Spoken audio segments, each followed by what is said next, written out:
Yeah, right on stage. I don't know Why you putting out? Okay. Sit up there. I learned, I guess. Okay, right I on learned. stage. Okay, so without much further ado, I'm going to introduce my timekeeper, Dr. Brian Badger. So Brian is going to be keeping them honest, and yeah, I will just hand it right over to John. So Nechi, I know we just finished lunch here, and it looks like everybody's a little sluggish. So we'll do our best to keep this entertaining. Make sure it's not boring, so you don't fall asleep on us. But we will. We've been called here to. Well, let's introduce ourselves here again. So I'm John Alla. Sedoji. John Bimbakwe.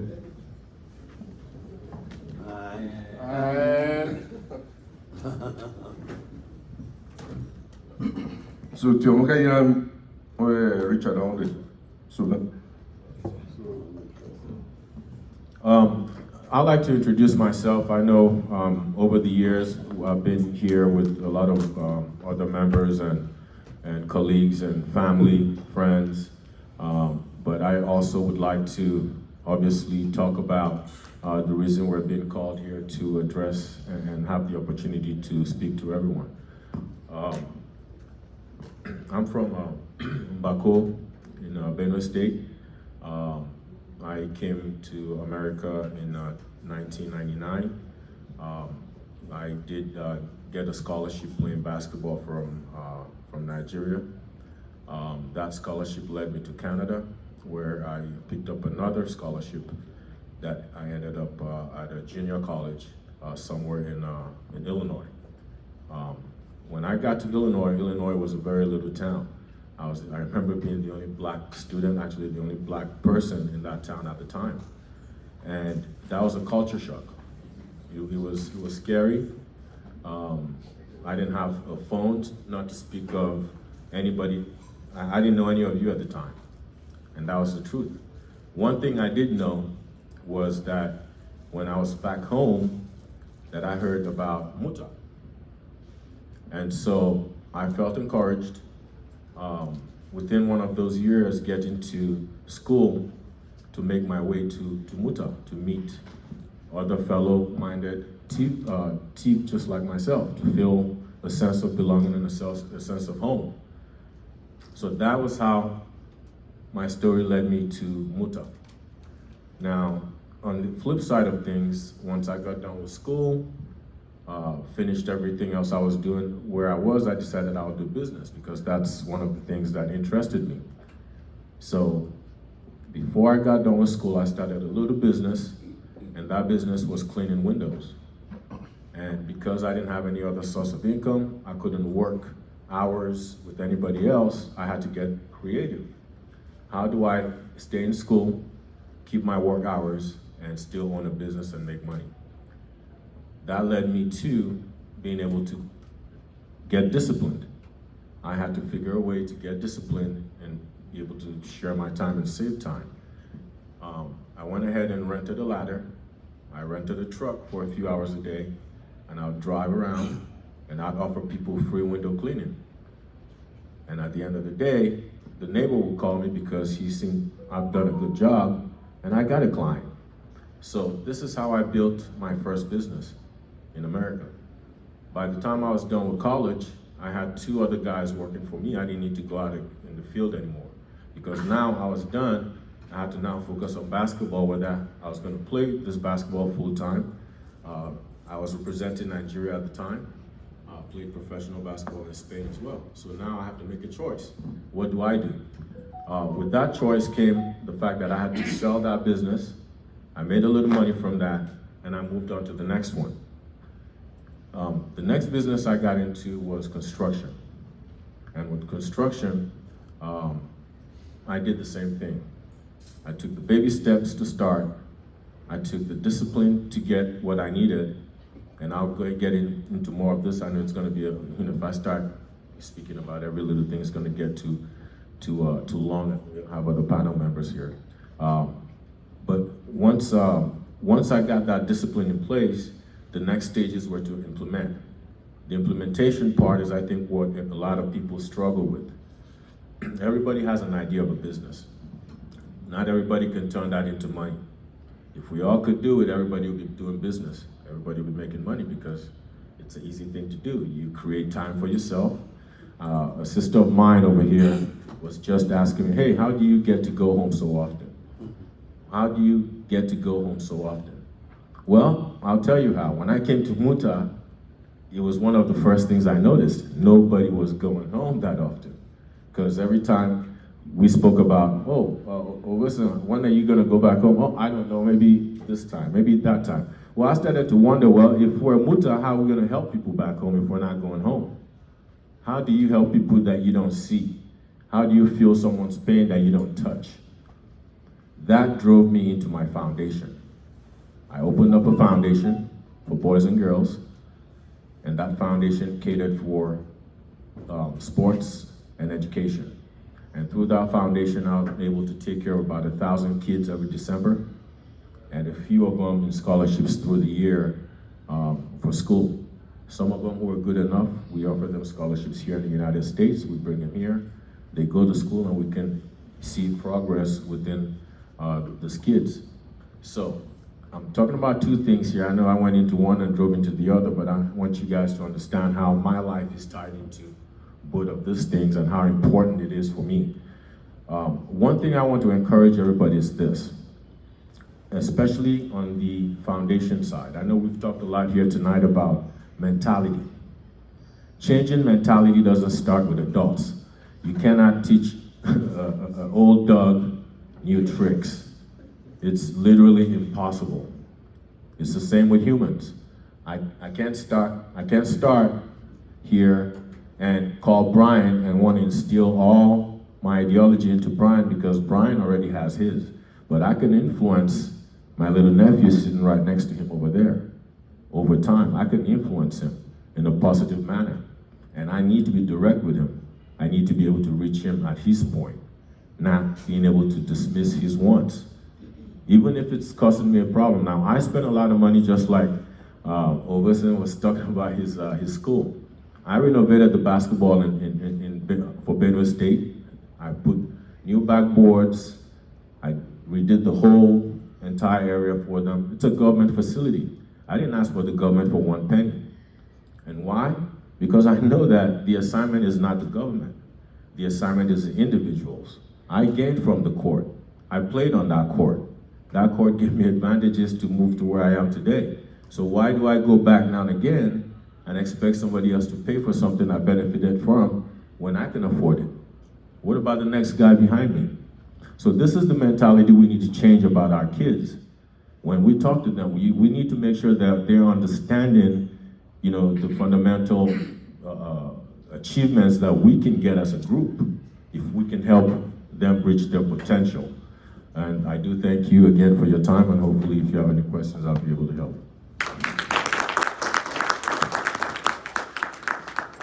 Thanks, John. So I just wanted to remind us, I know it's in the program, but the format is they get like 10 minutes and then we'll just run through and then the questions will come at the end. So please be patient with the questions. So next is Mr. Richard Aounde. My name is Aounde Richard. I reside in the state of Texas. I'm here with Dr. Mike Eugu. We are business partners. We work with WFG, not for WFG. And what we do is we help families talk to them about financial freedom and how they can secure their families and their children. Because so many of us live in this country and we don't really know how to create wealth. We work so much and we retire very poor. I'm sorry to say that, but that is just what it is. And we fail to plan for retirement. and it's very, very wrong. It's a very wrong narrative. And that is why I felt that I need to come before MUTA and present this before MUTA, because it is good for us to plan for retirement, plan for our children. By the time they get to school, by the time they get to college, they don't have to depend on, collecting student loan and all that. Student loans that we keep paying till we retire. And the children, they finish their school and they still continue with student loans. So that is the main reason why I'm here today to present to you about WFG, which is a platform that is helping a lot of families in America. It is of two stages. If I, just by talking, you will not really understand, but by the time we run an illustration, and you people will understand what it is better. And if you have questions to ask after that, you will see us one-on-one and ask questions. Thank you.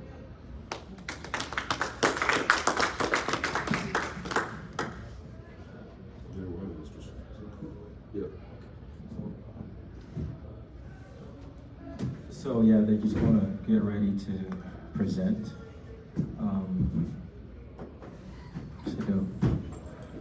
Sit down.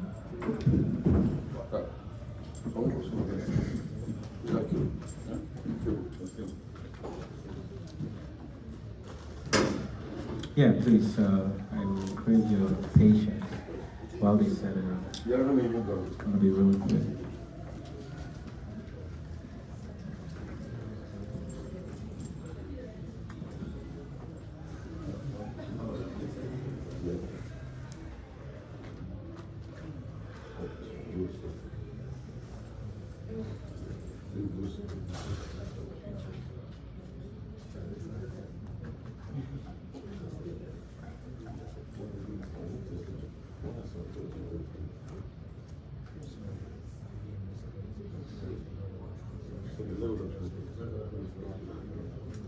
Okay, in the best interest of time, we're just going to have, Sido, did you want to go first, or did you want Ben to go? And because you were called, you were put in the spot.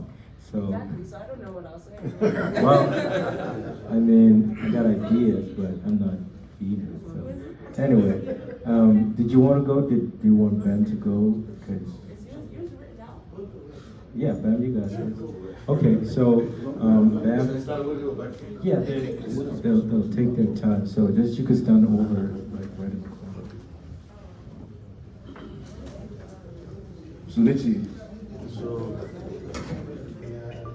So I've been planning this speech for quite some time, but when I got here, I didn't see my name on the list, so I gave it up.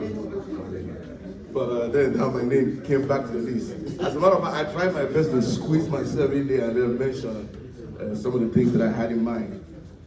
Let me introduce myself again. My name is John Ben Bagwe. I currently reside in New Jersey. I moved to the United States getting to 20 years now.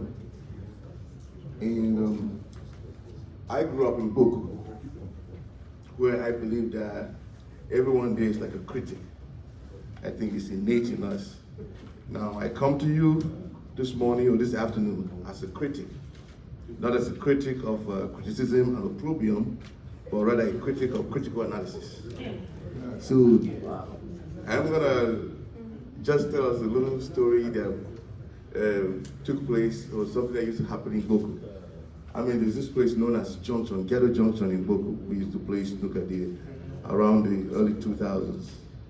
And when we are playing snooker, sometimes we see people pass by with nice cars, like maybe Kumade will pass by with a nice car, and then all of a sudden we stop, and then the conversation will be, Kumade has a nice car, this man owns companies everywhere, but the house that he has down here, maybe he should have had 3 of them, and stuff like that. And then the next thing, somebody like Mike Mku will pass by, and then we'll say, oh yeah, that man has a nicer car than Kumade. Then somebody will say, no, Kumade is richer than him. Then this person will say, but do you know the name of his car? The name of his car is Infinity. Do you know that that car can see the future? I will survive you from an accident. It's called infinity. Do you know what infinity is? I mean, these things were like, gossip. Gossips are not necessarily negative things that people will say about a person or people. It's just something that you see behind them. So just to not take you guys far, I know I see some of you in here. You know, when somebody stays on the podium too long, before they land the point, you begin to clap for him. You know, mid-point. So I don't want you guys to clap for me mid-point. So I'm gonna jump straight to probably what I want to view out a little bit. So I believe that MUTA as an organization, people back home are supposed to know us, but they do not know us to the level that we are supposed to be known. I mean, happy birthday to MUTA, 30th birthday. I mean, if you're an individual who lived in this country for 30 years, and today he's not a millionaire as an individual, I would say the president did a terrible job. And I'll tell you why that is completely possible. As of 4 years ago, my family and I probably did an investment in terms of housing, like real estate. It's been 2 years or 3 years into the investment now. That property has doubled. And I know I did the paperwork on that property. I know I put the very least of down payment. But today the property is worth double the price. So imagine if it were an individual that probably ventured into something of that nature 30 years ago, or even 20 years ago, that little investment would have been doubled today. Now, I'm not saying that because maybe MUTA has not done that. Maybe MUTA has done that, but I do not know. I have not seen anything. If there is something, of course, and I'm not here to, like I said, to pose opprobrium, you know, this is more like critical analysis, just saying something that will push us ahead. So to jump into one aspect of it, which maybe you would ask me for a solution. Assuming an organization like MUTA, which MUTA encompasses every T person that lives in the United States, assuming 1,000, I'm using that number because it may be better, easier to probably get like a round figure of an amount of money. So assuming MUTA had 1,000 members that decided that they wanted to donate $100 to MUTA every month. And that $100, I came up with that amount just because I think it's significantly lower than the median income of our people, using maybe my people in New Jersey, our two people in New Jersey as a random sampling. I know every one of us there makes at least $5,000. I'm sure we can sacrifice donating at least $100 to the cause. So let's do the numbers again. Let me just start the numbers one more time. So if MUTA had 1,000 members and they all decided to donate $100 a month until the next time we meet here, which will be 12 months, we would have $1.2 million in the MUTA account. Now, putting together the fact that MUTA has been in existence and has been a registered organization in this country for that long period of time, I'm sure there's no Fortune 500 company in the United States that if you would put a proposal to them on a development in that direction, that they would not look into your papers. Now, right now, there are companies in China, in manufacturing. Let me just put in one point since I'm randomly going around. Hopefully we get something out of here tonight. I heard recently that cargo ships and cargo planes go to Nigeria and deliver products that we use there on a daily basis, and they come back empty. I mean, our country is supposed to be bringing out something. What about Benue State? I want to jump into a little bit about, there's something known as Adashi. People, no, not Adashi, what is it, Ajia. Ajia, you know, people back home, there are some few millionaires there, you know, mega millionaires, let me put it that way. But what they do, and the Hausa people from the north, what they do with us is, when there's a season for like cultivation of crops, some of these crops that can be stored, they come and buy them in huge amounts, And when they're taking these crops to the north, sometimes they come across the vigilantes and stuff like that every 5 miles or so. They pay a lot of money. Sometimes I wonder why they go through that trouble just to take a trailer of rice or whatever it is to the north. But I realized that when it is period of farming, our people farm a lot and then sell it to these people at very subsidized rates. And these people take it to their warehouses or wherever they store these things. And 3 or 4 months down the line, there is now famine in our place because there's now scarcity of those products, those same products that we were selling to them. They bring that thing back to the market and sell it for 4 times the price. And some of our indigenous people back home too do the same thing. And you notice that why you hear the name, microfinancing like you mentioned, but it's called AGIA. So what I'm trying to say is, I did write an email to a company in China. It's called Sunergy. Just an email asking them if an organization that is registered in the United States and is for alleviation of poverty in Africa, let's say if they were to just get into provision of solar apparatus, like solar equipments and just minor stuff like fans, like even what is called again, give me 1 second, inverter. Back then the rich people used to use what is known as inverter. That thing just means a charger, something that will receive electricity and store it in the batteries. Today, there's better technology. You could have a minor thing like that and could store as much energy as those 5 batteries people used to use for their inverters. I mean, if we link up by way of partnership with some of these companies there, we can actually have those things come to our people at very subsidized rates. And we'll turn the profit made from there. Even if we just cut the middleman out, the wholesaler, the retailer, take it straight to our laymen, they will eventually start to buy it at very subsidized rate. And with that money, we can put it back in the system and keep promoting ourselves and going. I'm sorry, I do not have enough time to actually break the totality of that down because I didn't come with the right notes. But I hope you guys got something out of what I just said. Thank you very much. To round it out, let's build Benue State the Dubai of Nigeria in real time.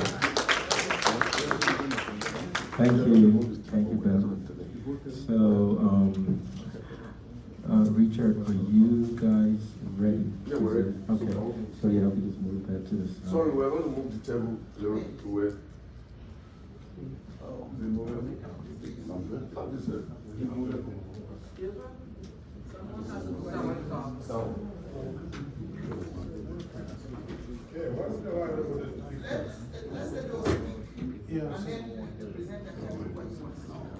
Oh, yeah. No, the lady should speak. Shado, you have fans in here, so. I don't have what? You do have fans, you have a couple. I guess so. Yeah, let us talk. It seems. So Nechi, so I didn't really prepare. I don't know what I'm saying, I guess, except for what I do as a young person who works.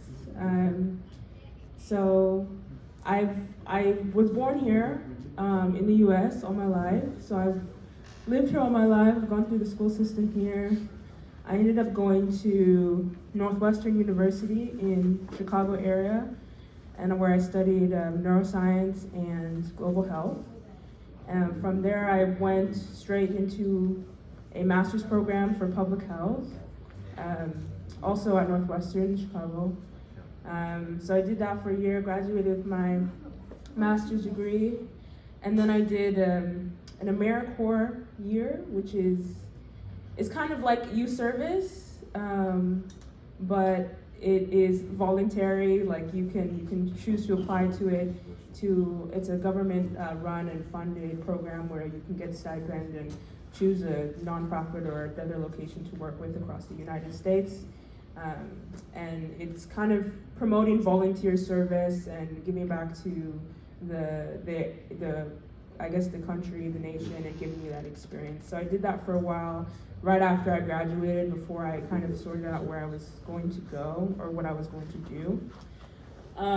So my public health degree, there's a lot of different ways you can go, which is why I think I liked the topic, because you can be very clinical with it, or you can be more into like the social aspect. You can even use things like agricultural. You can do things like clinical research, kind of whenever, anything that kind of has to do with health of people and populations. And so after my AmeriCorps year, I ended up with a nonprofit in Texas, where I'm from. It's a Texas-based nonprofit called the Texas Network of Youth Services. And it's a member organization in which other youth-serving organizations, so other groups, nonprofits, some government agencies, things that work with young people in different systems like foster care or juvenile justice or youth who experience homelessness, those kinds of disadvantaged or marginalized young people. Those organizations, they work with us, and we help them with capacity building, helping them do all those things that can be difficult for them to do on their own, like trainings, technical assistance. Sometimes we have some small like grant monies to give out to people, just keeping them up to date on the best practices, working with youth, promoting youth collaboration. And we also work at the state capitol for policy, so we can hear from those people who are working directly with youth, and then go to the state capitol to talk about the legislation that we need to see passed to support them and to support our work as well. That includes like funding for government agencies, for personnel and that kind of stuff. So that's where I am now. I've been there for 2 years now, plus. Learned a lot. I've just finished putting on my second annual conference with the organization, which is a 500 plus people conference every year in Houston, with a lot of workshops, keynote speakers, all that for their trainings. I guess that's all I have to say.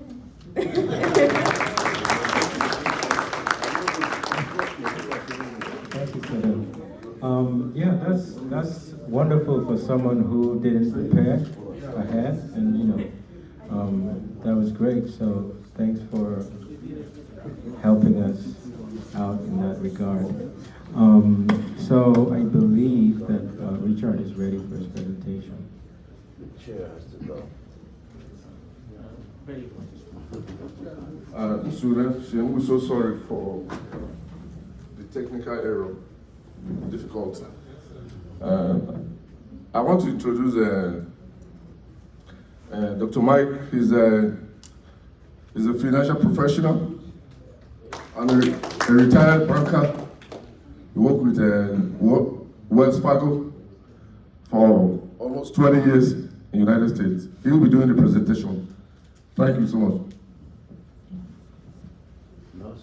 Hello. Thank you so much, Richard, for that wonderful introduction.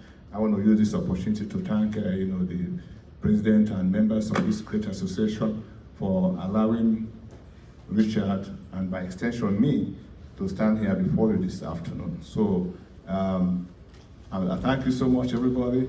Yeah, please, this presentation we're about to do is actually what I've been doing in other states of America. We've been going far and beyond in helping families, showing them the other aspect of America. Just like Richard said, he has been in the financial industry here for a long time. And I took an early retirement because when I was a banker, I was actually making money for the bank and also for our shareholders. I wasn't making money for myself. And what did I do? After so many years, I said, no, there got to be some way of living the American dream. Because I found out I was living the American nightmare, making money for others without making money for myself. So that is why we joined this wonderful financial institution, which is a conglomerate actually, the World Financial Group. We don't work for them. I'm an independent person. Richard is also an independent, but I'm licensed. He's also licensed because what we're offering our community, we have to be licensed to offer it. Otherwise, we're going to be going against the law of America. So without wasting much of your time, ladies and gentlemen, I will just quickly, depending on my time, I will quickly run the numbers, and then after that, just like Richard said, we're going to be taking questions outside of this. So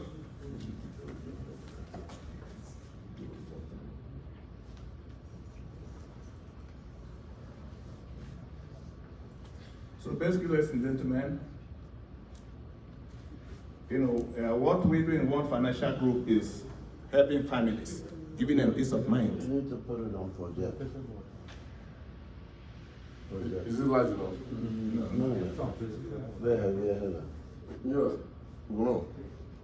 Icon origination. I don't get it. Okay. Oh, to enlarge it, right? Yes. Okay. I'm going to put that on that. There you go. Slide scale. Yeah.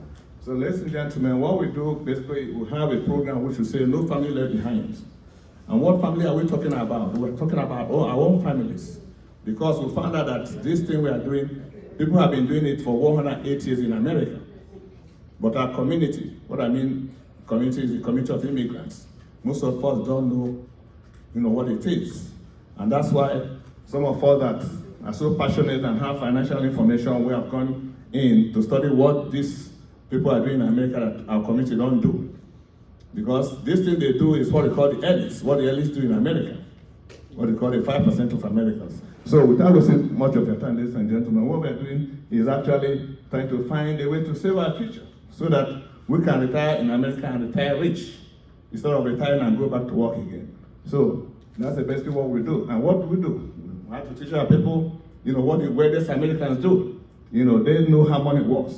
And if they know how money works, that means they also know how their own money will work for them. So, because we want to get our people out of debt. Because we find out that our people work, all the time, clock in, clock out, and thinking that that's where we're going to find the American dream. American dream has been proven that is not found in clock in, clock out. We have to know how money works. This is me, ladies and gentlemen, and that is, I'm a financial professional. I'm also a senior director in this World Financial Group. And that's why we are going far and beyond, helping families. This is basically what I've done in America. This is, part of, what I've done in the financials. Okay? So, but that is not basically what we're going to be talking this afternoon, just a word of introduction. These are the companies that we work for. We work for these companies, and then these are what they call mutual companies, companies that actually, help families to give them peace of mind in America.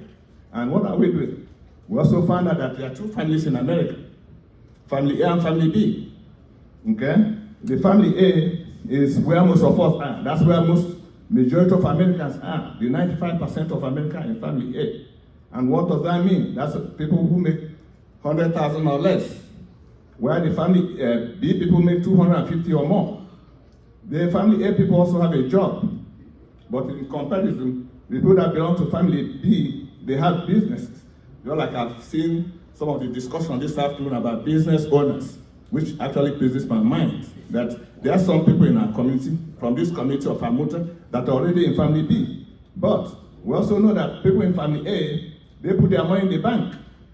But Family B people, what do? They have diversified portfolios. And in Family A, most of us have what they call term life insurance. But it has been proven that term life insurance is not a good insurance because they are based on terms. When the terms expires, then we have to insure again at a higher rate. But for people in Family B, what do? They do permanent life insurance. In Family A, we rent a home. It doesn't matter if you have a mortgage. As long as you are paying for that mortgage, is a rent. Because when we stop, the bank will come and take it up. But in Family B, they are homeowners. Their houses are paid off. And in Family A also, they depend on 401k for retirement. But we have also found that 401k is not a good retirement, vehicle. Because when you go to your 401k, IRS is interested. They're going to take part of your money that you have worked hard for. But in Family B, what do? They leverage index account. And in Family A, most Family A people, the 95% of America live on credit card. It has been proven that every average American has about 9 credit cards. And that is why most people don't have money when they retire. But what do family B people do? They live debt free. And then we also found out that in family A, people enjoy what they call minimum tax advantage. In family B, we pay too much taxes. And when we pay much taxes, that we don't have much remaining at the end of the year. But people in family B, what they do, they maximize their tax advantage. That's why you can see some of these millionaires, they tell you they don't pay much taxes. They are not actually infringing the law, but what they know is that they know how money works in America. So what are we doing, ladies and gentlemen? We want to show ourselves, it is our responsibility to know how money works in America and understand how money works. Because if you understand how money works, we can now use that money that we are working for to now work for us. It's very, very important to do that. Because most of us put our money in fixed accounts, checking accounts, savings accounts. And some people say they are doing a stock, they are doing also what we call the cryptos. But what we are here this evening to show our people is that there is an account called index account that was created after the Great Depression in America in 1928, 1929. That index account is where most of the rich people in family B put their money. Because of what? Because this money grows by compound interest, not by simple interest. Because it also found out that most of the money we have in the bank, they pay us simple interest. Can be checking account, can be CD, those are simple interest. Because a lot of times, these accounts are paid, they operate below the inflation rate, but not on index accounts. In index account, people make money by compound interest, they don't lose money. That's what the rich folks do. Index account can pay between 0.75% to 15%. But in simple account, you can have 1%, 4%, 6%.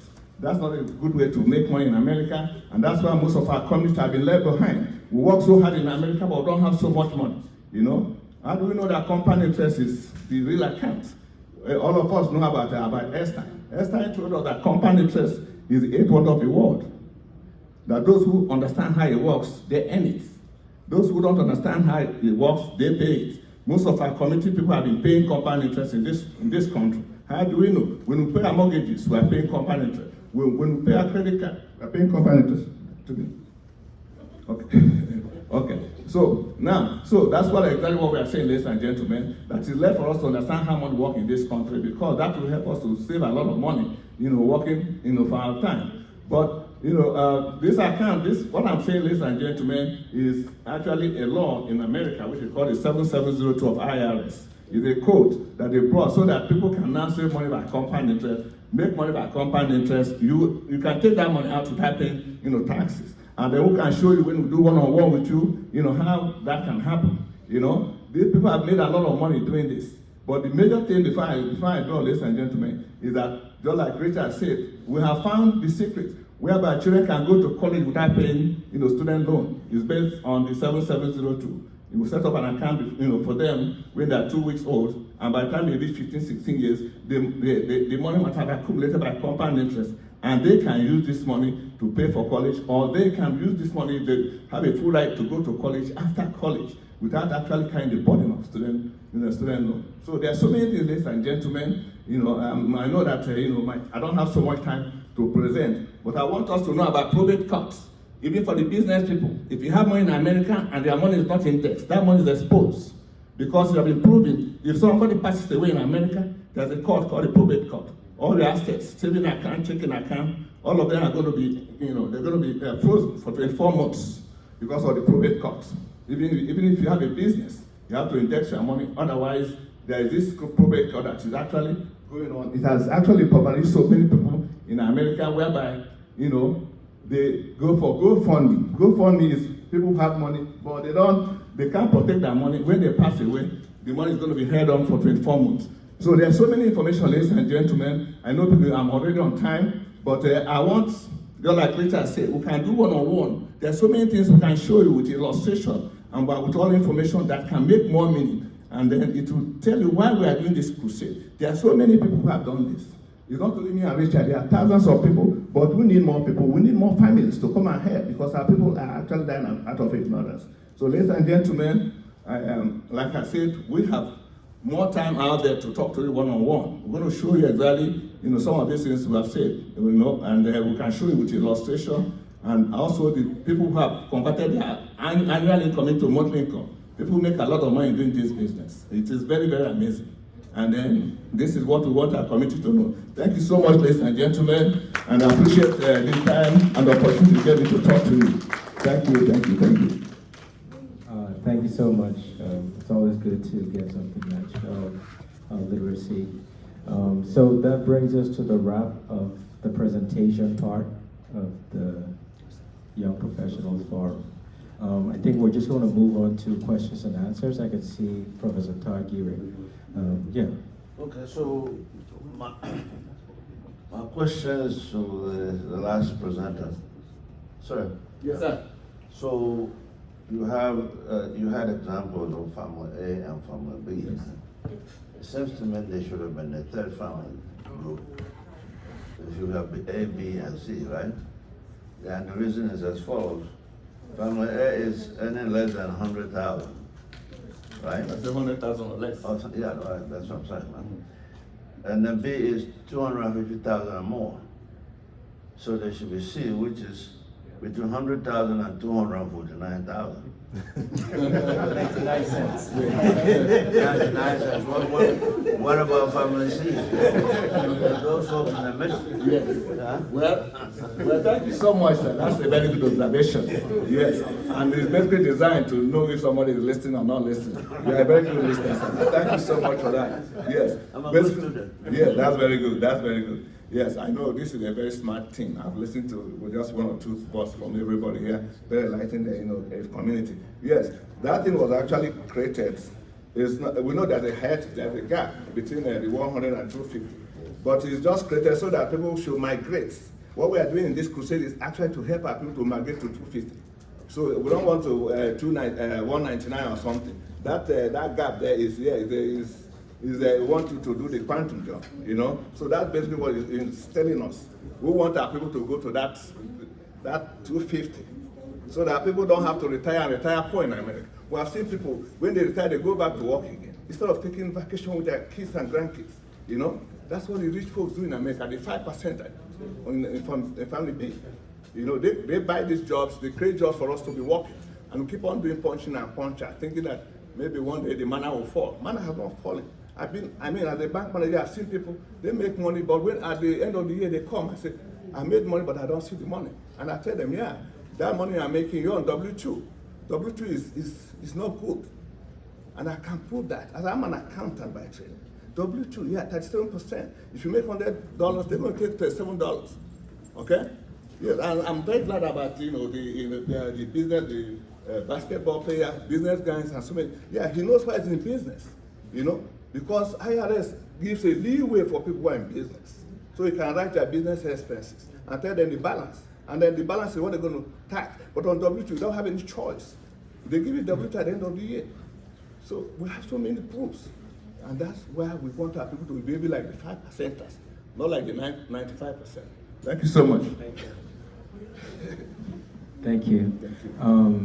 So I can see Lord Uva, but before that, we would like our presenters, if they could kindly just come back up to the stage so that we can direct the questions to you. So, Sadu, if you're there.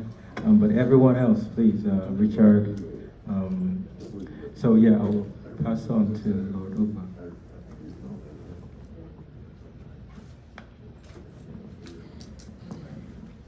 Yeah, this question is for John A. So, John, I must commend you for the Jonala Foundation. I've been following it over the years. And my question to you today is, given that you are over here and you are running the foundation in Nigeria, can you tell us some of the challenges you have faced running an organization 1,000 miles away, and some of the ways that you have managed to kind of overcome those challenges?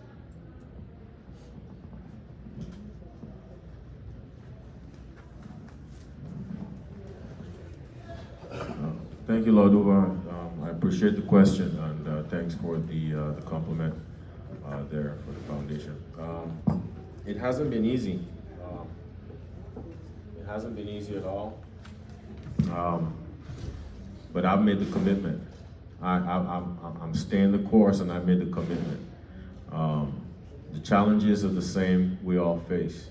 I think for the most part, T people in general are people with good hearts. We look to help, we look to, to be able to connect with our fellow brothers and help them. But the fact still remains, whether you're good or bad, you still have to be able to give. Giving is not something everybody does. It's not something for everyone. It takes a special person to be able to get a salary and break that salary down in a way that it takes care of them and it can still help the cause of what I feel strong about. So I did see my father do this a lot. Most people would wonder, maybe how did I get this? But I saw him do it. I see him get a paycheck. I saw him break it down into different parts. I saw him pay school fees to people, send people to hospitals, do things with this money, build his house. So he was able to be disciplined to manage and do this stuff, and that's how I do it. I've been to the government before with this project. I've got compliments. I've never got a penny to help me out. At one time, the governor and his wife would come and grace the occasion, and they'll be there with us present, which was good for publicity, but it didn't help anything else.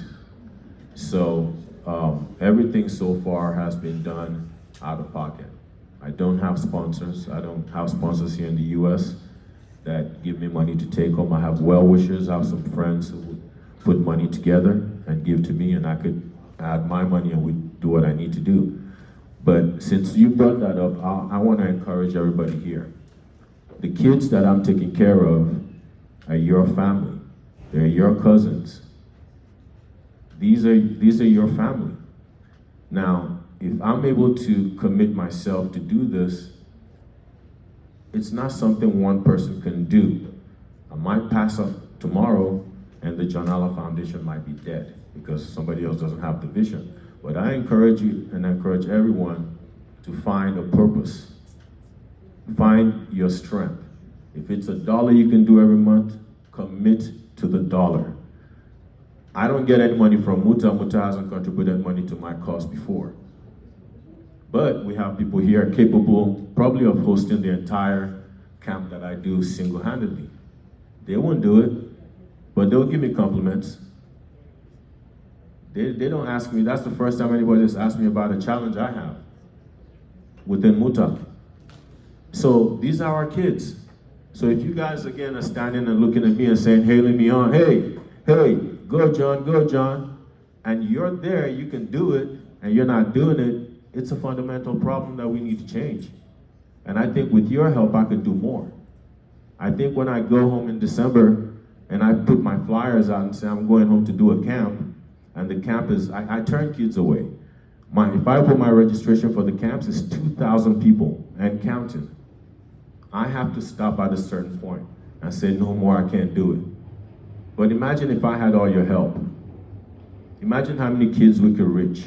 Imagine how many facilities we could break out. We have a kid from Makodi, we're just talking, that got drafted into the NBA.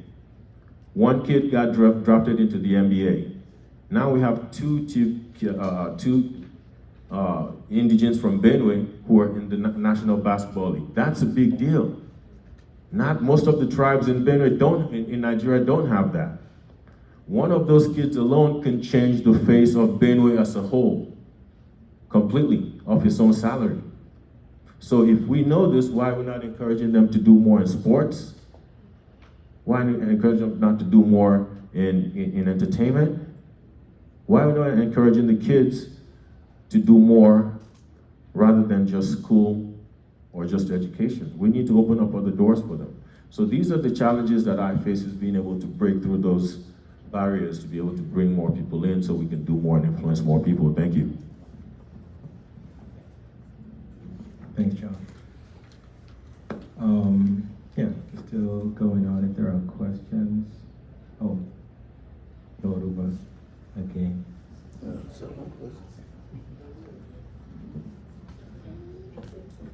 So this question is for Ms. G.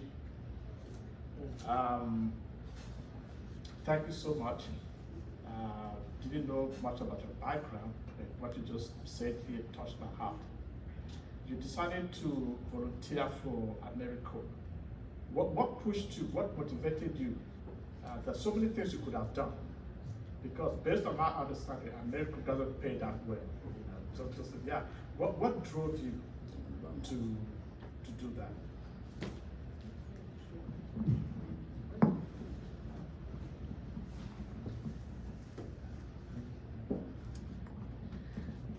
Well, for one, I was looking for a job. I couldn't find a job, so that was an option.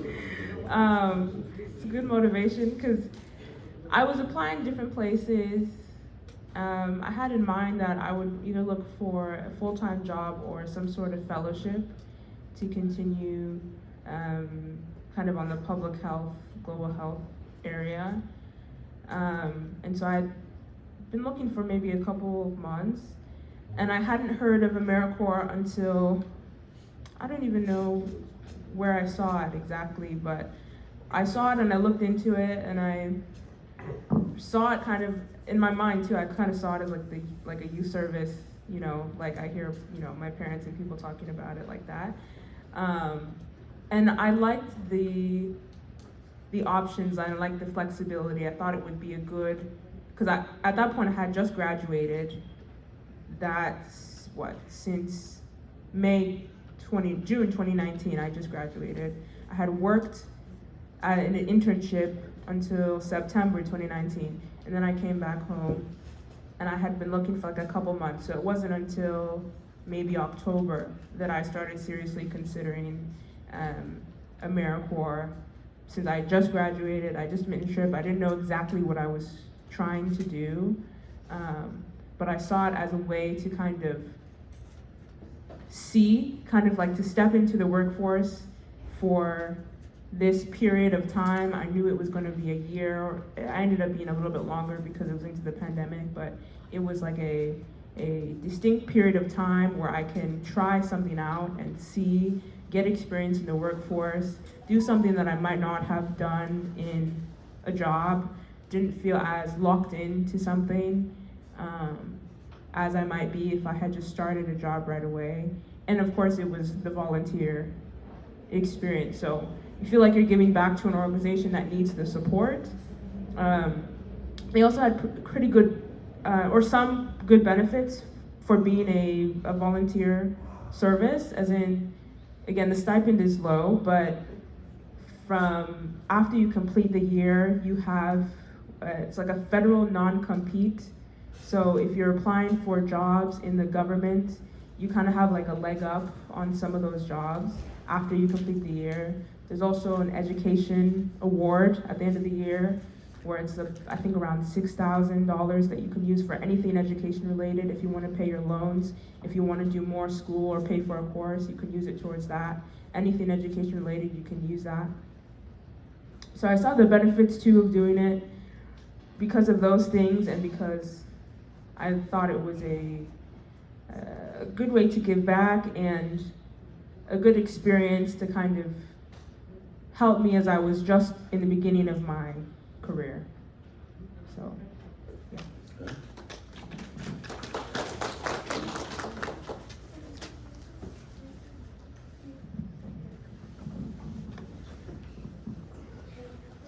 Hello. This question is sort of directed towards any of you who has gone to school here, meaning high school. I went to school in Nigeria, and I know that throughout my high school, there was no career guidance or anything like that. You sort of decided on your own where you felt you were strong. And I know this society is moving very fast. There are career directions here that people like me who have been in the workforce for a while, I never even thought about. So how are you being prepared in order to get into some of these career areas? Because I don't know for those who have done part of their schooling in Nigeria and are getting into this society, how they prepare themselves in order to either get a career or to, even if you want to form a business, there are business opportunities that probably for somebody who has been steeped in the Nigerian society and getting here, you might not even think about.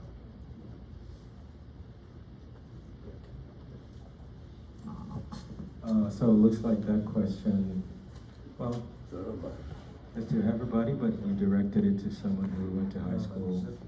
Okay, well, so. I know I went to high school here, so. I was trying to. I went to college now. Yeah, so, yeah. Just- I think- I feel like you can talk to the. You went to high school here? We went to college. Still similar. No, high school, college. No, I know, but in like. Yeah, it's the same. In choosing.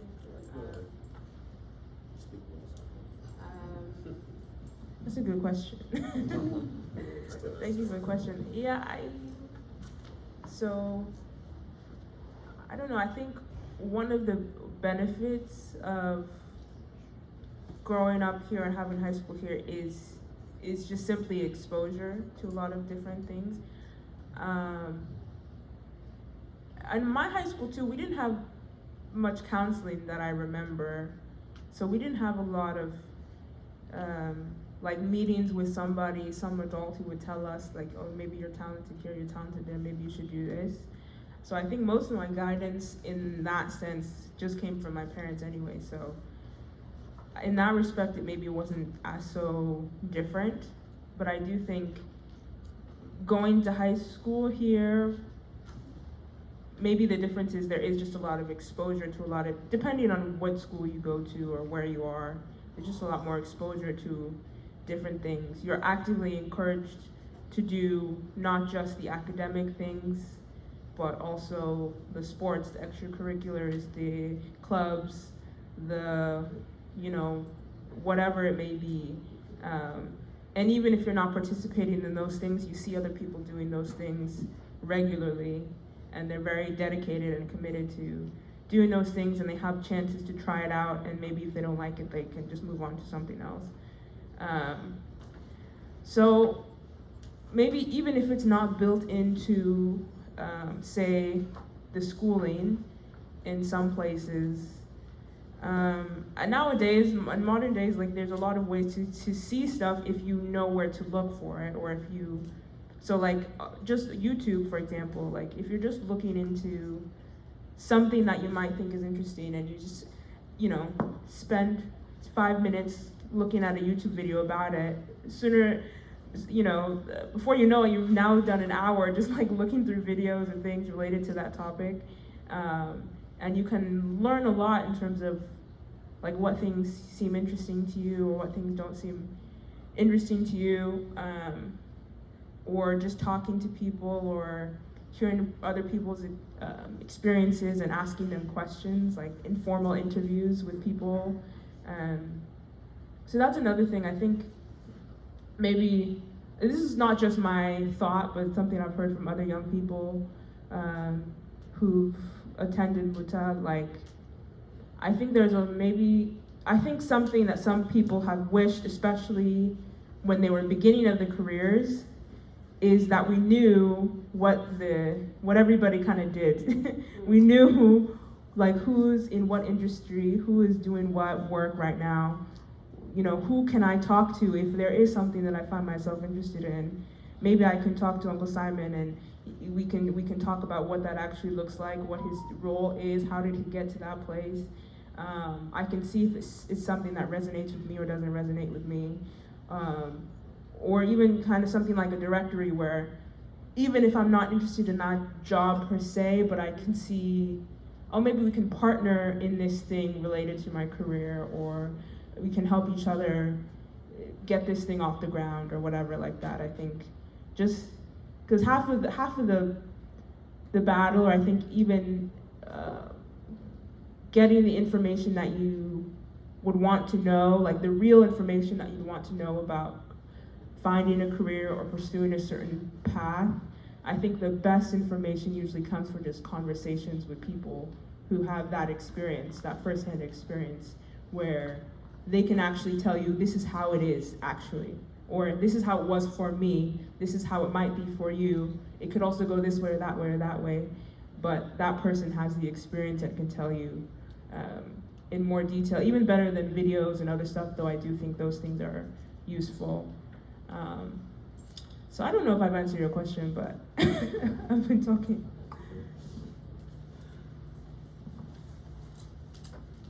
Thank you. Yeah, if we have more questions, but in line with what Sido said, I just wanted to add, I think, not specifically, I didn't do high school here. I also I did some grad school, but what I heard is, mentorship and networking, being able to, there's a beautiful community. There's a lot of people. I personally got into flying, just learning how to fly, because Sam Gadi, who was part of us, he's a pilot, and then he was able to walk me through and is able to guide me in a certain way. If I had gone out just by myself, I would be paying times a certain multiple of what I am paying, so just having people that could guide you or hold your hand and take you through, who have been through, that is a benefit. So the mentorship, the networking, and I couldn't fly a plane by watching YouTube videos, definitely not. So, but yeah, it has a value. You could, get information from all over the place, especially in this day and age of, we call it information technology. Yeah, we're still going on. I think we had planned to have a beauty pageant for Mr. and Mrs. MUTA, but there were no takers, so unfortunately, or can I hear, do I hear some take?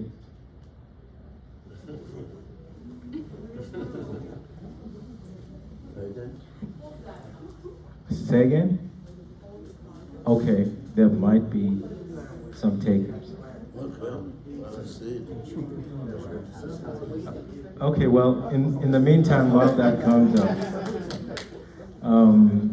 if we still have more questions, we could ask them. Okay, Mr. VP.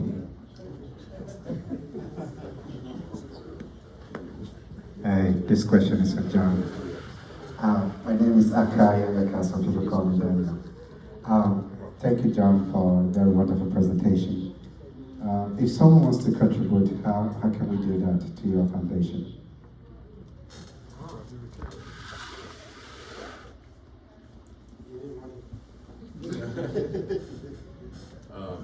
I mean, you can go to our website.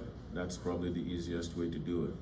We have a website. You can go there. You can click on it. You can, it's called John Allah Foundation. It's just my name, and .org, and you can donate to us. We accept shoes. If you have basketball shoes, you can mail them to us. If you want to, you can send them to Nigeria. We'll pick them up there. We take naira, pounds, dollars, rubies, but yeah, any kind of help we get, it's not all financial. There's also volunteer positions. You can come speak to the kids. These are all channels that you can assist with John Allah Foundation. It's not all money, because we're already doing what we're doing. Now, we need participation. We need, if I can get Prof to come and talk to the kids about education, about the importance of what he's doing, that encourages me. When we go to my camps, my main goal at my camps is what we just talked about here today, and we couldn't figure out how to solve it. How do we change mentality? That's number one key of my entire program. And the way we try to do it is we try to teach the kids as we meet them, right? So for example, I was talking to some other friends back there, I would buy water. I would know I have enough water that everybody can drink multiple times. Granted, there's a lot of kids. The kids don't know that, but we know that. Now, when we say, hey, break time, go drink, you would expect that the kids will see a bunch of water, even if it was a trail of water, and they'll line up and walk to it. No. The kids are diving in. They're pushing each other. They're, hurting each other to get water. And some of them are going to go hide, and then come back and get more. Some of them are getting it, giving it to their parents, and come back to get more. So what are we teaching the kids, right? What you have to do, and what I do is I stop everything. I say, stop. Let's look at what you're doing. And they fix it themselves right there. All I have to tell them is, it's enough water for everyone. And it slows down. So if we start to meet the kids at the point of where these teachings need to happen, we're gonna get some result. It might take some time, but eventually that same kid I'm teaching on the court today is the same kid who's gonna be a commissioner tomorrow in our state. What did we teach him? Did we teach him to rush for water and hide water? Or did we teach him to go work, get enough for himself, and leave the rest for another brother? What are we teaching? So this is what we teach our camps. Again, thank you for asking that question. But that's the way you can help us. Thank you.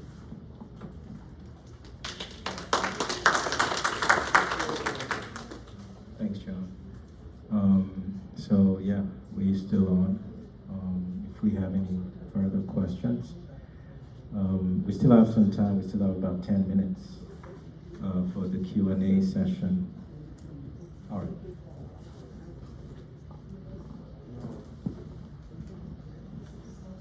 This question is directed towards our financial planning.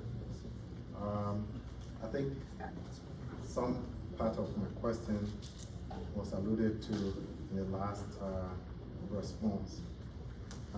At what age do you start formally teaching children about the financial markets and how the markets work?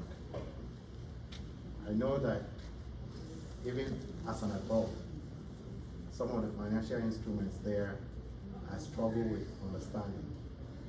But I know if you start at some point, especially early, then things it becomes easier to do some of those things as you grow to be an adult.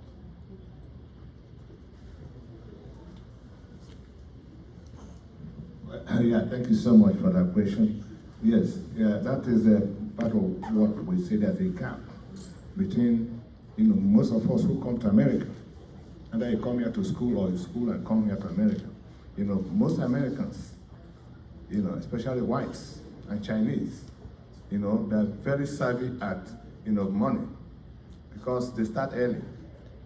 Basically when the child, it has not to do with age, but if the family has this culture of doing the right thing, knowing about money, they teach that informally, to their kids. For example, remember when I was making a presentation, I said as early as 2 weeks, when they have their child, they set up this index account for their children, and then over the years, they keep on seeing what their parents are doing, and then do the same thing, because the money they teach you in school, finance they teach you in school is not actually, the one that you do outside of school. In the sense that, some of us will go to school, become accountant, become financial expert, economist, Yes, it's for you to learn how to make money for the system. That's why we say, that a lot of us, one of the problems we have is that we allow the system to plan for us in America.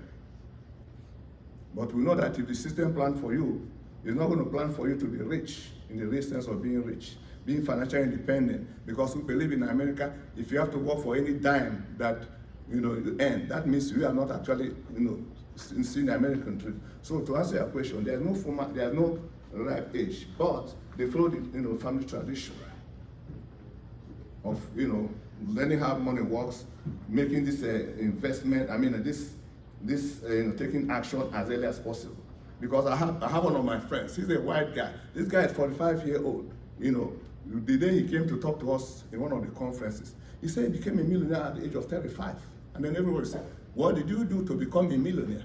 And he told us that was the account my granddad set for me. I didn't know. He said he was two weeks old. And they started up this account. And the account keep on growing money, left and right because of the index. And then by the time he got to that age, he became a millionaire. He just came, just like we are here now, he came to give a talk that we have to do the right thing. We don't have to be believing in Isusu. He didn't call it Isusu, he called it, what the Cameroon called Jangi, in America, because the economy is different. We don't have to be believing about GoFundMe or doing committee of friends. That's what most of us do.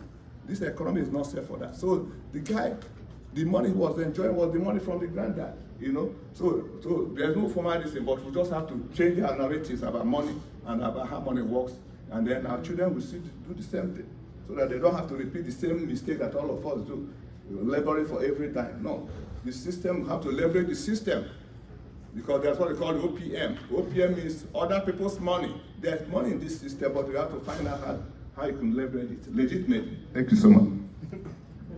Thank you. So one more question.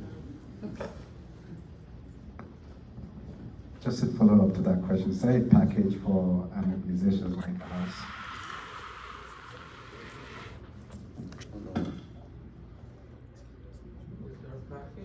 The question he asked is there a package for an organization like MUTA? Oh, sorry. Yes, thank you so much. That is exactly why we came here. Because we just finished a session in Las Vegas, last month, right? We're in Las Vegas, where having so many people, about 500, 1,000 people that came. Because I'm not the only person doing this. There's so many people in our community who have actually understood this thing, and we're helping, our community, other community members to get into it, because we know that we need more boots on the ground. So for your association, there's so many associations have gotten into this, So what we do is actually on an individual basis from within an association, okay? Because that planning we are doing, that thing we are doing is for individual. You protect yourself, protect your family, because in America always tell us come prepared. Anything you are doing in America, come prepared. The same thing with finance, okay? Just like somebody who has a car. If you don't have an insurance and you wait for something to happen to go to insurance, it's too late. America wants you to have that. The same thing in our houses. We have homeowners, insurance, protecting our house. We don't have to wait until something happens. But most of us in America don't have adequate protection. So when we come to association like this, we go on an individual basis, because every person has peculiar, circumstance. That individual basis can be ourselves, our children, our grandchildren. Because we don't want those children to do the same thing we are doing. We want them to have a better life. They don't have to be, punching in and doing all those kind of things. We want them to teach our family. So in an association like this, that's why we say, at the end of this session, we can take one-on-one. We'll show you the dream, because that presentation I did was just a snapshot. When you stretch the dream, open it for you, you'll be amazed. Exactly what is going on. And this thing has been going on since 108 years in America. It's not new. It's not that we don't know about that. So we're open to that. Every person, different circumstance, come, we're going to show you, and then you don't have to pay for that. It's free. We want to liberate our people, okay? We want the money that we make for America to multiply. Not, we don't have to be working for every dime. Okay, sir. So the number one way is do it individually and for your family. But is there any option at all for an organization like MUTA? Is the question clear? Yeah, that was the point, Barry. I guess he answered it. He said no. He said no. Yeah, that's the same question. Because we don't have it's not like a group insurance or whatever, group protection. Because if something happens, where are they going to pay it? If they pay for a group like this and they start receiving the money, You know, because in this thing we are doing has made many millionaires in America. You know why? Because something bad will happen to them and something good will follow it. Something bad happened because they know in life, they say you plan for life and plan for death. Something must happen. We're not saying something's going to happen, but we want people to now use an instrument when they are alive to better their lives. You know, if we know about, sorry, I'm going to take a little bit, let me just digest. We know about, you know, what, J.C. Penney. If you read the history of J.C. Penney didn't make his money by saving the money. He leveraged his system. The same thing with the Walt Disney. Go and read about the Disney World. You know, that built his company. He didn't build it like my brother who, you know, actually, you know, had this thing as early as when he was in college. They made money from the system. You know, the same thing with McDonald's. The guy that established McDonald's here in this state, California, in 1955, right? Go and read about that. They made money from this system. You know, something, because they were prepared, something happened to them and something good in the system followed it. You know? There's a man, I didn't have enough time. There's a man called Scott, he's a white guy. He gave us his picture to show. He said, give to your community. This guy, you know, he's able, but he was a manager. And then something happened to him when he was in the gym. And he was taken to the hospital. And doctors said he was about to have a heart attack. What did the company do? Those companies I showed you. They gave him 90% of his policy. His policy was $500,000. They gave him 90% of $500,000. That is the money he never saved. He can never save that money. They gave it in his name. Take care of yourself. Yeah, so there's nothing for group, but we go in, you know, because individual peculiarities, differences, you know, situation is different. That's why there's nothing like a compound, you know, protection, you know, for a community like this. Did I answer your question, sir? Yes, I was just wondering about the foundation. You mean the foundation of this association? No, you have to, yeah, that's what we call group, and we are clean, we are clean group insurance. Because what they're asking is what, if you are working for a company now, they can give you something, you know, they have a group insurance and all that. It doesn't help people in America the much index is helping people. Index is where people are making millions out of the system because of those companies that are behind index. There are mutual companies that pay millions every year to people. Thank you so much. Sure, thank you. So yeah, I think that would bring us to the end of that session. But before we round it up, our brother John will say a word or two. All right, so another thing I wanted to encourage everybody is that somebody else touched about having professionals in here and making sure that we can network with each other. Networking with each other keeps our money within us. When you go to the Chinese culture, they have their Chinese markets, they have their Chinese housing, they have all of this in place. And sometimes it's not certainly the entire Chinese, but a certain part of them from a certain group, just like we are. So I'm encouraging that we should try to format something where somebody like myself, who lives in Kansas City, who does construction, I build, I remodel, that I could travel to Houston to my elder brother and Mr. Iji, and do work at his house. And even if I can't do that, then I should be able to advise my brother on the best way to go with that project. And so this networking is very important because sometimes the money I'll make from him might be dependent on if my business survives or not. And so hopefully we can tap into that. The other thing I was going to say in closing is this. I see MUTA as an eagle. I see MUTA as a very strong organization. When I think of an eagle, I think about an eagle soaring in the sky. You've been on the top. You see everything. Like just like we've talked about. We talk about in the meetings. We know our issues. We look down at 2 meters, 2 kilometers, or 2 miles, and we can see a fish.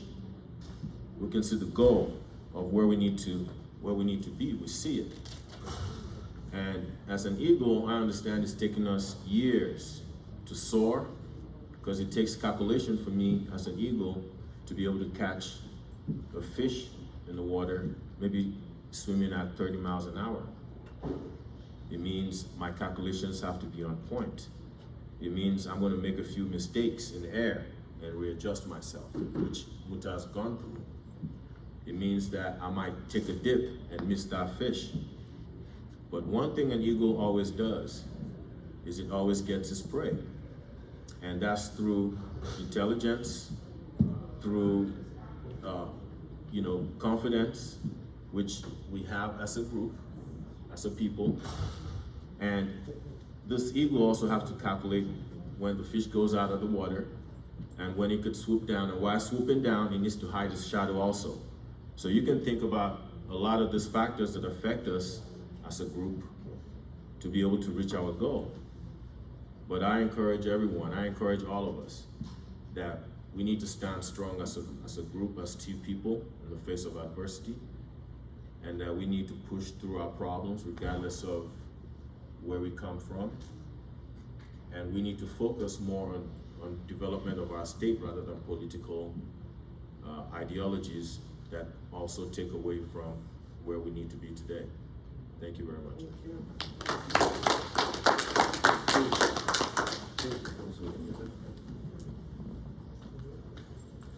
Sorry, I wanted to just add a little bit to what he said. I was not probably very clear earlier. I painted this utopian imagination in my head. I'm only going to talk about part of it that is in line with what he just mentioned. So imagine that MUTA has a warehouse in Benue State, Makurdi, or around Benue State. Now, a warehouse is just a big building with some ventilation system and maybe insecticide. That's it. This building, like the products I mentioned earlier, like rice and some of those sorghum and those crops or seedlings that people from outside the state come and buy from Benue State, go and store them, and then come back and resell to us for significant amounts of money. If we have a warehouse there in Benue State, and we're able to collect this, even encourage our people to farm more, we are ready to buy from you. Buy these products, store them, and when there's famine, as usual, turn around, sell them for less than what the people sell to them normally. But we still make profit out of that. That profit can still be put into the system. Instead of money coming from the outside, maybe that money can, in turn, be doing more for the people. I don't know if that makes sense.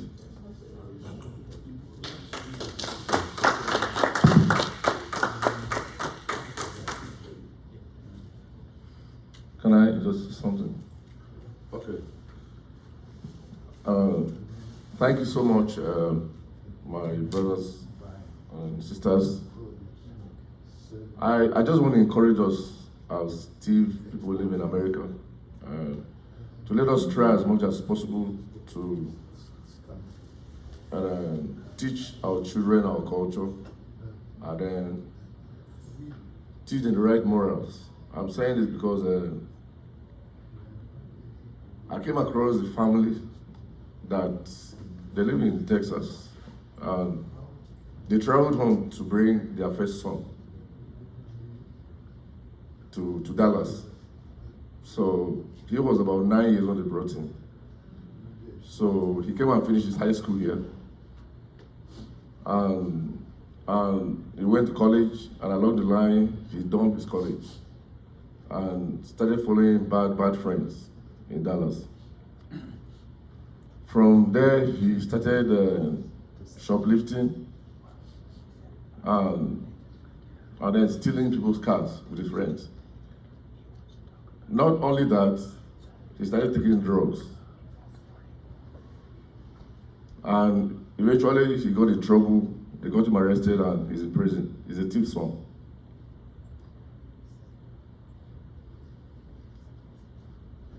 The reason why I'm saying this,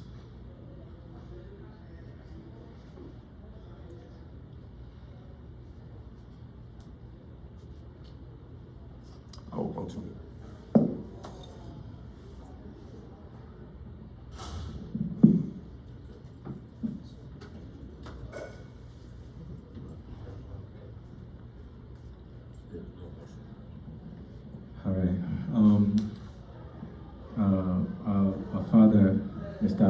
wanted to chime in to Mr. Bengba's point. Thank you. I am John Allen Sr. He is my own nephew. Before I ask you about what you say, I would touch on to what you have just said and somehow emotional about it. We don't have to let the evil side of things overtake what we should actually do in order to improve the standard of our people, either as individually or collectively. I hope I make sense. Now, on to that issue of AGIA. Yes, you can do AGIA, and it is the easiest way of, can I say,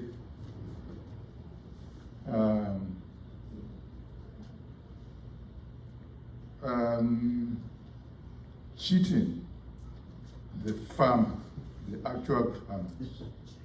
We cheat them, we buy from them cheaply, we store and then resell. But when it comes to export, there are minimum export standards that you have to get to meet before your products can be accepted on this side. That is where most AGIA people meet at dead end. Now, how can we do to overcome this minimum export standard issue? Thank you.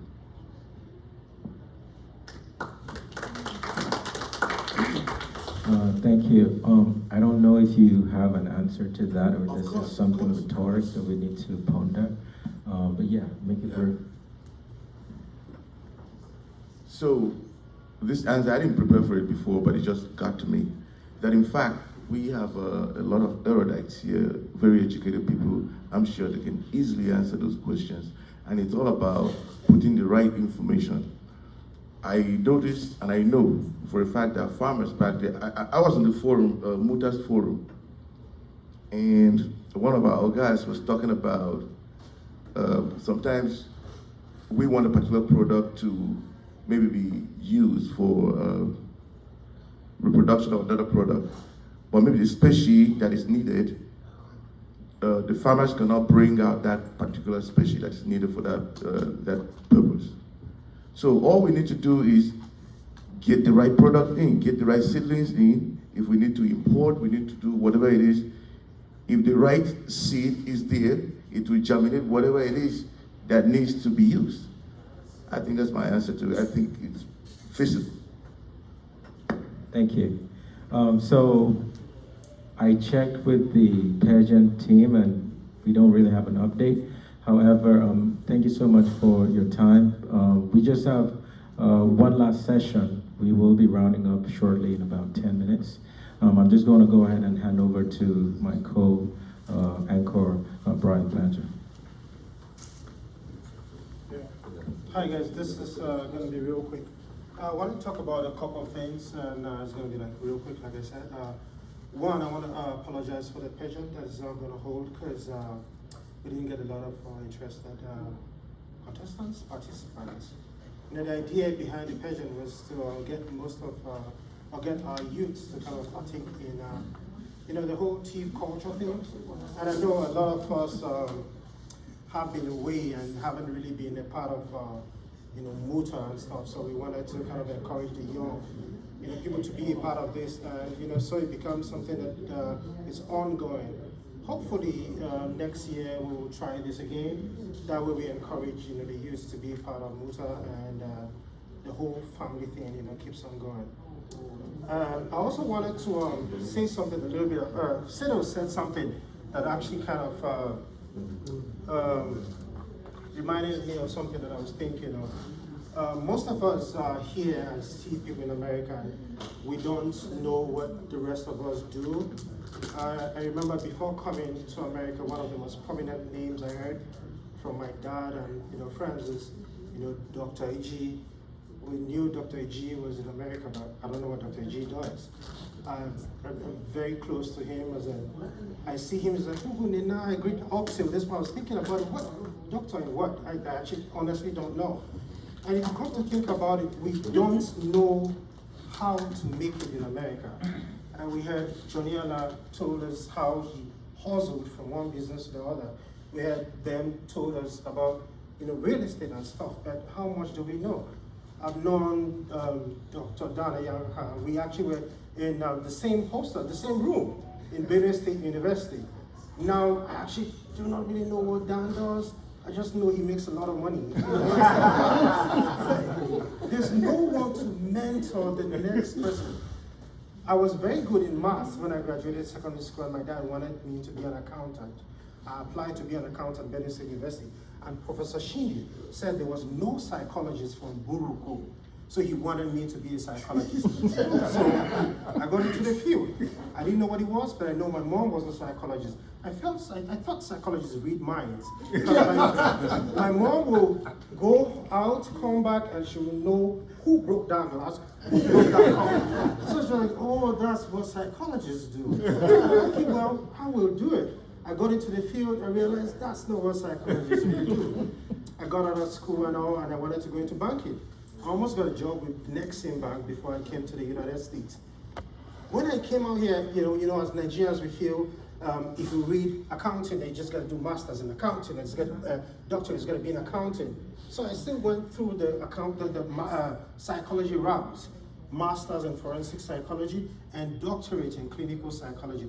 But when I got into the masters, I realized there was more into psychology than what we thought. So how much are we telling others? There is just so much. How many of us are in mental health?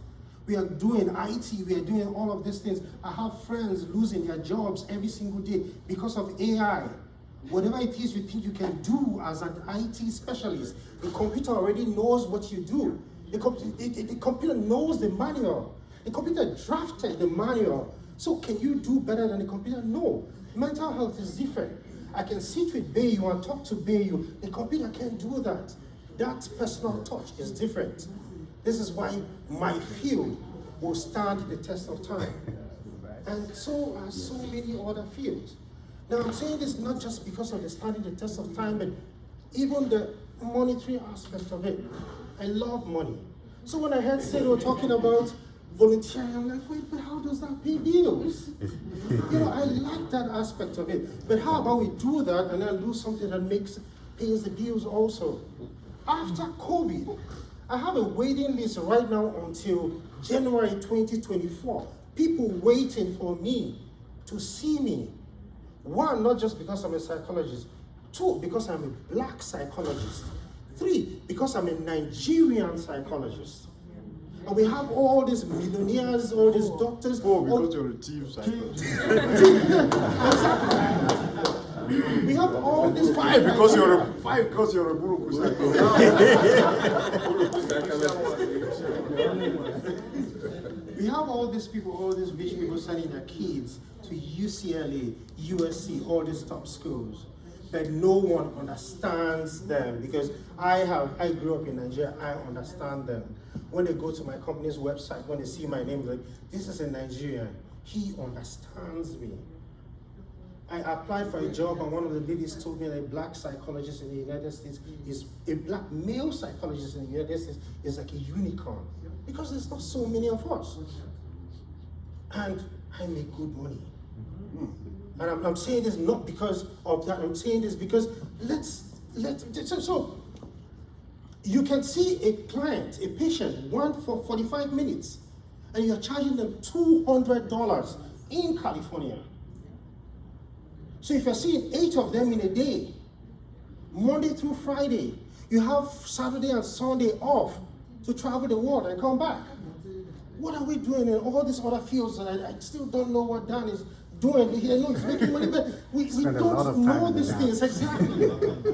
So how do we get to encourage others to get into these fields? How do we get to, I know Jonier does a lot, but I didn't even know this aspect of him. So what are we really doing about preaching, to the rest of it? See, a lot of other people doing so well in their fields, but the TIF people, I don't know. I have a lot of friends. We have belonged to different types of TIF groups. The TIF group with people with so many hair, people that put glasses. There's just so many groups. And in all these groups, when conversations come up, what are we really talking about? How are we making this money in order to help our family and help John Allah Foundation and you know what I mean? So let's think about these things, please. Thank you. Thank you. The last but not least, I'll have Brother Kefas just give us a little bit about what he does, and then we'll wrap it up from there. Thank you so much for your patience. Do I stay or? Yeah, just you can stay. Oh, okay.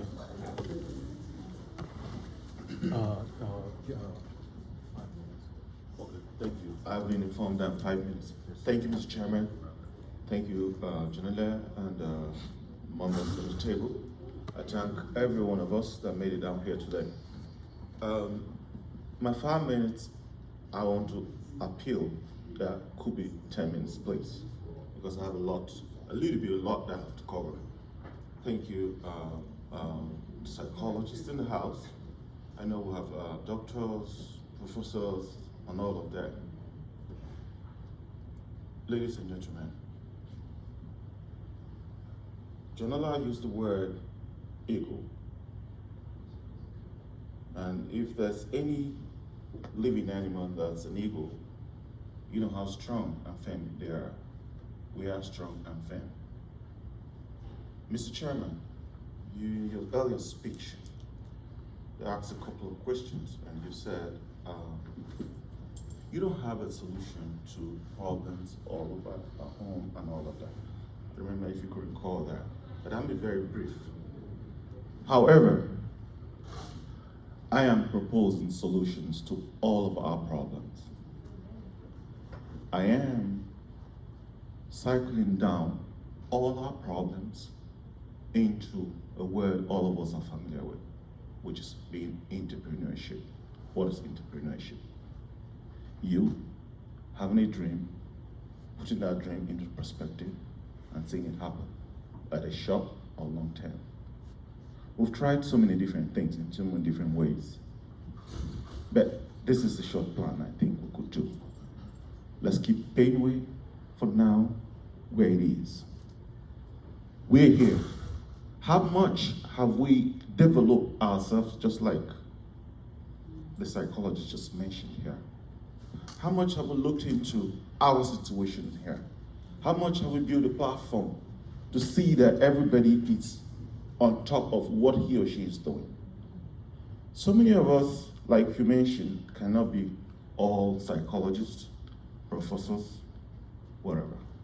But we could have an idea, whatever being school or not, idea, we'll develop that idea, we'll put that idea into perspective, and we'll see it big. This is America. He made mention of Chinese, I'm including Indians, I'm including the Jews. I know them, I've mingled with them, I've seen what they do. They come here, build a business. For instance, let me give you a quick example of this very place, Holiday Inn. After 4 years, all the beds has to be changed by law. Now, those beds or amenities you see goes to what's it called? Is it 8? What? Yes. 7, that's where you see them. And do you think sometimes they buy it? No. Friends, group like this, because the hotel is being owned by an Indian. So an Indian friend or brother who owns a Motor 6 or whatever, hires, pay for transportation to move those stuff to that place. And when you go there, you go, oh wow, this place is looking nice. So, long story short, I need us here, MUTA, could much more force into either profit or whatever, but let's build a platform where all of us can make money, whatever we're making money out of. If it is a business, let that business make money. Then we could go home, have a big farm. Maybe this is orange, maybe this is rice, tomato, MUTA farm. Then people out there, we queue into, oh, there's a big farm there. Let's go and work. Daily payment, just like the Mexicans do. You go around, you see, they go to the farms and work every day. We can generate the apple, the whatever, out there without banking on, okay, MUTA, the money we're talking about going over there at this moment, it's individual pockets. We don't need to do that. For instance, Kefiana Logistics owns a trucking company, for example, which by the grace of God, I'm the president. That company, it's now called MUTA Trucking Logistics or whatever. It's generating money, it's not coming from individual pockets, though we are going to be the one to run it. So that money generates, could say into that every one of us here is doing well in one way or the other. I will leave that at that, but it's a long conversation. Now, he made mention of people coming from school and all of that, I will cut it short. What we have today here, I'm begging every one of us here to keep a close eyes on our kids. He made mention of somebody being in prison. I will explain. I'm on the street, I mingle down, I do a lot of businesses, so I know how it operates. The kids in college or wherever, from the kindergarten or whatever we're mentioning, their parents, you don't know what the other room is doing. The mothers are smoking cigarette, weed, or whatever, in their presence. Those kids are calling their mom bitch, whatever, all the names. And those same kids go to school to meet your own kids in school. You are not there. The teacher who claims to be you, thinking you have a teacher, she is also who is. Now, gay, whatever it is, you mention it, brothers and sisters, please, let's put a close eye on our kids. It's very, very, very important. You got to know who are his friends at all stage, until the day he moves out of your house. So the issue of he was in school, he met the wrong people, because it's parental responsibilities, action. We didn't pay attention. Let me tell you the recent one. This young man had his kids. The boy came over, his friends came over to sleep over. Now he was paying attention what they were doing. So at about 3 a.m., he tiptoed to the boys' room to see what they're doing. They were watching a blue film. So he beats, he like, flog the son, why will you be doing this? I've asked you, is that how you want to be a doctor? Blah, blah, blah, blah, blah, blah. Those kids who were with the son ran out, called the police. As I speak to you, this guy is in jail. The father is in jail. And the son is being taken out of the house. Long story short, I need us to suspend whatever we're thinking about spending money at home, because that money is coming from individual pocket. I need MUTA to look into a platform, a business, or whatever we're going to do. Just like Janala has his own. He's making money out there. He's not telling us the truth. Yes. So, MUTA comes together, have a platform, a business will generate money for us. We'll go bigger, we could do different other things. Then we could go to Benue, build whatever hospital, employ people there, build a big farm, tomato, year in, year out, we're running tomato because we are not bringing the money from our pocket. The business of MUTA is bringing us money. Thank you, gentlemen and gentlemen. Thank you so much, Mr. Pepper. And yeah, let's give a bigger round of applause for all of our panelists. Okay, one quick one. Do we have a directory? Maybe I'm asking on this side. Do we have one? Like, is it up to date? Cause I'm just asking, like, of a directory of MUTA members that has the professional information as well. Yes. So okay, Mr. President. No, we don't have one. As a matter of fact, for the past 4 years, we've been trying to have the regional VPs to do that, but we had some pushback that there are people here who feel that will violate their privacy. So yeah, we kind of slowed down on that. We wanted to have something like that, so we will know what everyone is doing. It's just like I spoke to my friend John. John's been doing a lot. We can't emphasize that enough. I know a family that he practically saved their house. They were out of the country, and their house was flooded. They got in touch with him. He went there and practically repaired the house. And when they called me, they were almost crying with joy what he did for them. And I'm like, John, hey, you need to come talk to us, because we need to know what you are doing. There could be people here who want to do some business, could be Airbnb and stuff like that. If they know what you are doing, they can call you, and you can, even if you don't come to do the job yourself, you can give them some professional advice that can be beneficial to them. So, that directory is important. We need to know what each other is doing, so we can be able to help each other and know who to ask for help or advice from. Okay, so I think we've come to the end, but based on what our sister has said, that's a brilliant suggestion, by the way. But I think I also, okay, I'll repeat what she said. She wants to know if MUTA has a directory of the young professionals. And I think I heard some chorus answers behind that said, based on what Mr. President had said, that there was pushback.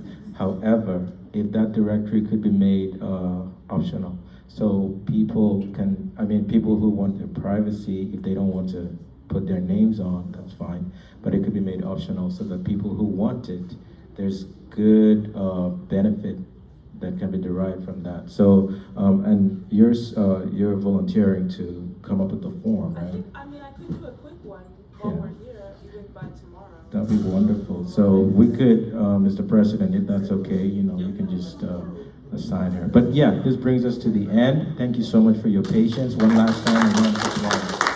Thank you.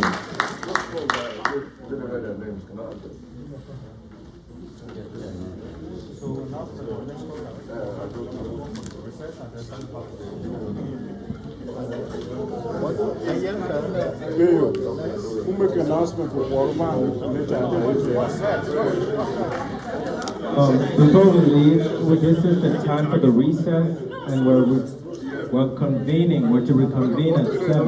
So please, if you can return back to this same hall at 7, that'd be great.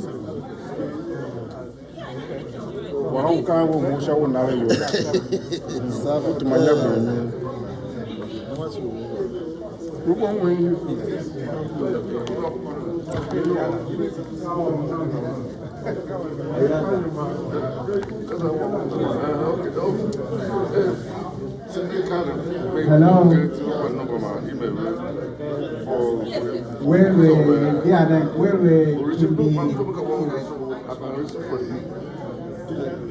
the dinner, how are we looking for dinner, girl, please pay, and we're coming back here at 7 p.m.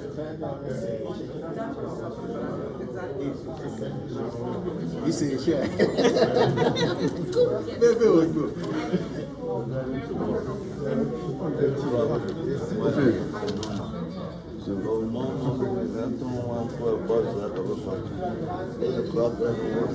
It's too early. Wait, 8 o'clock?